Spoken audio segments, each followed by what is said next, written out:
Yo, what's going on, yo? I'm JB Hoops, and today I'm breaking down the top 10 forwards in the 2023 draft class. Make sure to check out the top 10 guards and wings videos. I'll put links to them videos down below. I have pushed a few guys that could be considered wings to this video, as the wing depth in this class is elite. But real quick, let's start it off with a few honorable mentions. Going to Jalen Slauson, Tamani Kamara, and Andre Jackson Jr. These guys just missed the cut, and I expect them all to be drafted, and they're all very interesting prospects. But anyway, let's just get it started with my 10th ranked forward in the class, the 6'8 senior out of Missouri, Kobe Brown. Kobe's a well-rounded physical forward who can do a bit of everything on the floor on both ends. He has good feel and excellent versatility and should be considered as high as the early second round. Brown is huge at 6'8", 252 and does a great job at leveraging his frame on both ends of the floor. Whether that be fighting for positioning, backing down his matchup, or muscling his way to the rim, Kobe Brown is just a worker. He's also a very good passer who keeps the ball moving and finds his teammates in their spots. Defensively, whilst he's not the quickest mover or a great rim protector, he can match up against multiple positions and he effectively uses his strength and physicality. And he's a great team defender who's consistently in the right spots to dig in on a drive, tag a roller, or jump a passing lane. Kobe Brown is just a really smart player who has a knack for making things happen on the floor, which just makes everything easier for himself and for his teammates. The drastic shooting leap to 45.5% on decent volume probably isn't sustainable, but I definitely don't think it's a fluke either.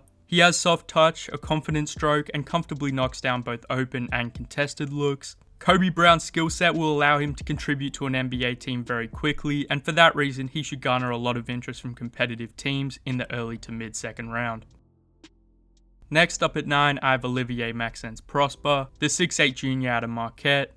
Omax is a really interesting prospect with a ton of versatility. He tested incredibly well at the combine, he's a great mover, and should be able to play out of a variety of spots offensively and guard multiple positions. His defensive versatility is the big selling point and is why prospect could go as high as the late first round. He has super quick feet, consistently beats his matchup to spots, and uses his length and physicality to force wide drives and low percentage looks. So he has the tools and ability to be extremely switchable and guard almost anyone on the floor. Offensively, he's great at attacking off the catch, finding open space, cutting, and slicing through the defense. He's also improved a fair bit as a spot-up shooter, he's respectable and I like his mechanics. So whilst I don't see him being much of a creator, and his feel and ability to put pressure on the rim isn't great, I'm a big fan of Omax's combination of efficient energy offense and defensive versatility, so I have him ranked as my 9th best forward in the class. Just ahead of him at 8, I have the 6'9 junior out of Iowa, Kris Murray. Obviously, he'll draw comparisons to his twin brother Keegan, but I do think there are some pretty significant differences in their games. Kris is a really solid scorer who gets it done at all 3 levels, but doesn't particularly excel in any one spot on the floor, and he's just got a very old school game, making the right play and taking high percentage shots. Murray's an effective finisher inside and has great touch with his left hand. He's patient, strong, and skilled and can attack a closeout. He's also solid defensively and can match up against other forwards and bigger wings. And although he isn't a quick mover, he's got good instincts and a 7-foot wingspan, so he's capable on the perimeter and inside. I also believe he's a better shooter than the percentages show. He's comfortable moving off the ball, relocating, and quickly pulling the trigger. His mechanics are pretty smooth, and he should be a quality catch and shoot guy in the league. So I think it's unlikely he'll be the franchise piece Keegan could be, but as a solid role guy who can make an impact on both ends, Kris Murray should be a solid pickup in the late first or early second round. At 7, I have Jordan Walsh, the 6'7 freshman out of Arkansas. Walsh is just an awesome prospect with all the tools and intangibles to be an impactful player on both ends of the floor. He's a dog on defense, has an insane 7'2 wingspan, and with his size, foot speed, and strength, has the ability to guard 1 through 4. He's effective at the point of attack, moving his feet, getting skinny around screens, and using his long arms to contest and make everything difficult for the offensive player. So Walsh is a guy I think you'll be able to give tough assignments to straight away. He's also a sturdy help defender with good feel and disruptive tendencies. He covers a ton of ground, but also has the footwork and balance to chop his feet and quickly change directions to cut off drives. Offensively, he is extremely raw and will likely need a lot of time and reps before he can play high minutes. But I like his feel, he makes quick decisions and keeps the ball moving. He definitely needs to get better as a catch and shoot guy, especially as he is pretty limited with the ball in his hands. But as a guy who can take tough defensive assignments, contribute on the boards and cut and attack tilted defenses, I think he's a great bet in the late first round. So I have Jordan Walsh as my 7th ranked forward in the class.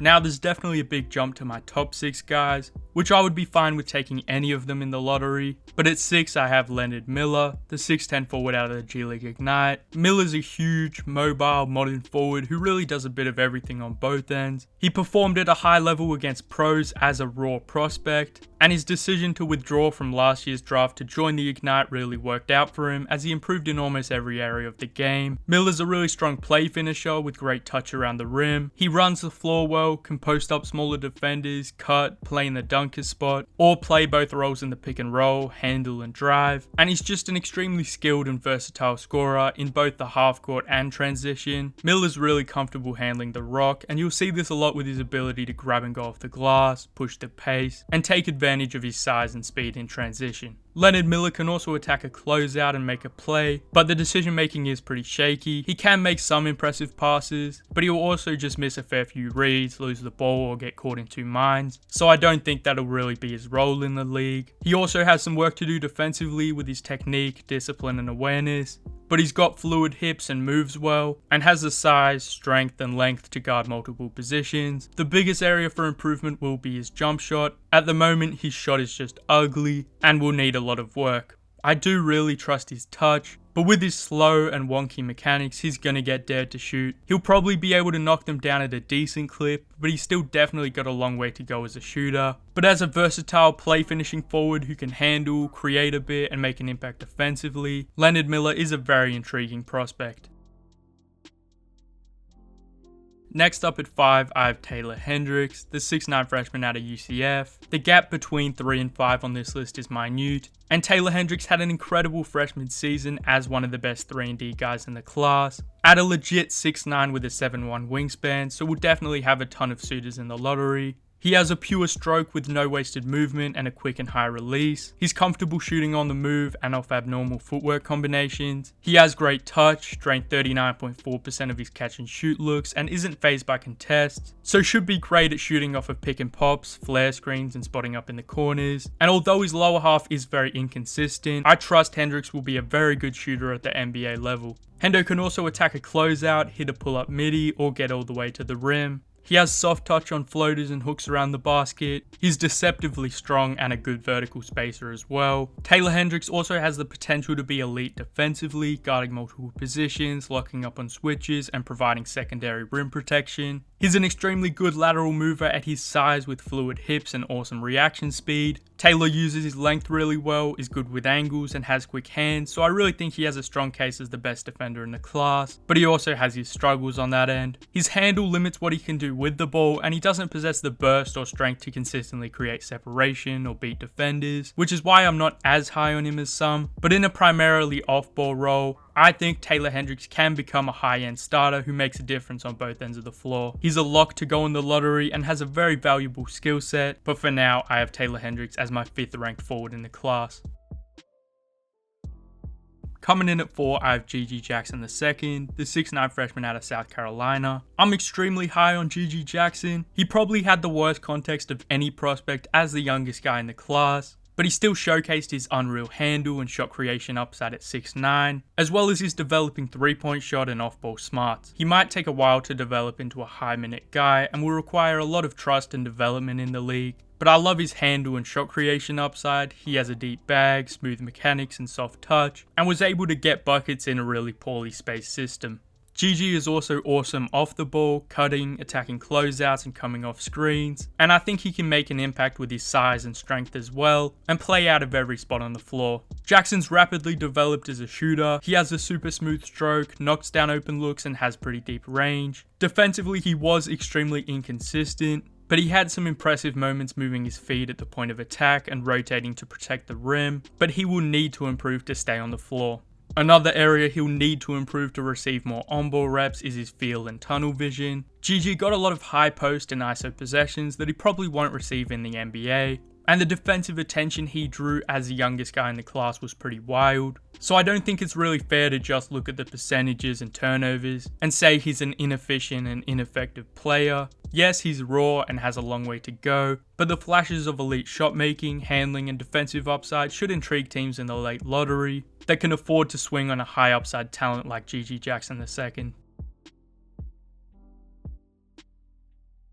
And next up at 3, I have Brice Sensabaugh, the 6'6" Ohio State freshman. Brice is a very interesting and unique talent that I put in the forward video given his size, frame, and defensive limitations, but I could really see him playing any of 2 through 4. Sensabaugh isn't the most well-rounded prospect, and he definitely has a lot of work to do on his ancillary skills, but his ability to put the ball in the basket is extraordinary. He scores from everywhere on the floor with whoever guarding him in whatever way he chooses. Sensabaugh is just a special shooter and shot maker. His mechanics are clean, his knockdown on catch and shoot looks, can hit shots on the move, off different footwork, and with a contest in his face. And even though there's questions around his ability to separate, get to the rim, and make shots over NBA caliber defenders, I completely trust his phenomenal touch, strength, and confidence, and believe he's going to be an elite scorer at the NBA level. He loves the stutter rip, and it's just such a deadly move for him. I would like to see him take more direct drives and use his physicality, as he can be forced out wide and give up an advantage, and then be forced into a tough contested look.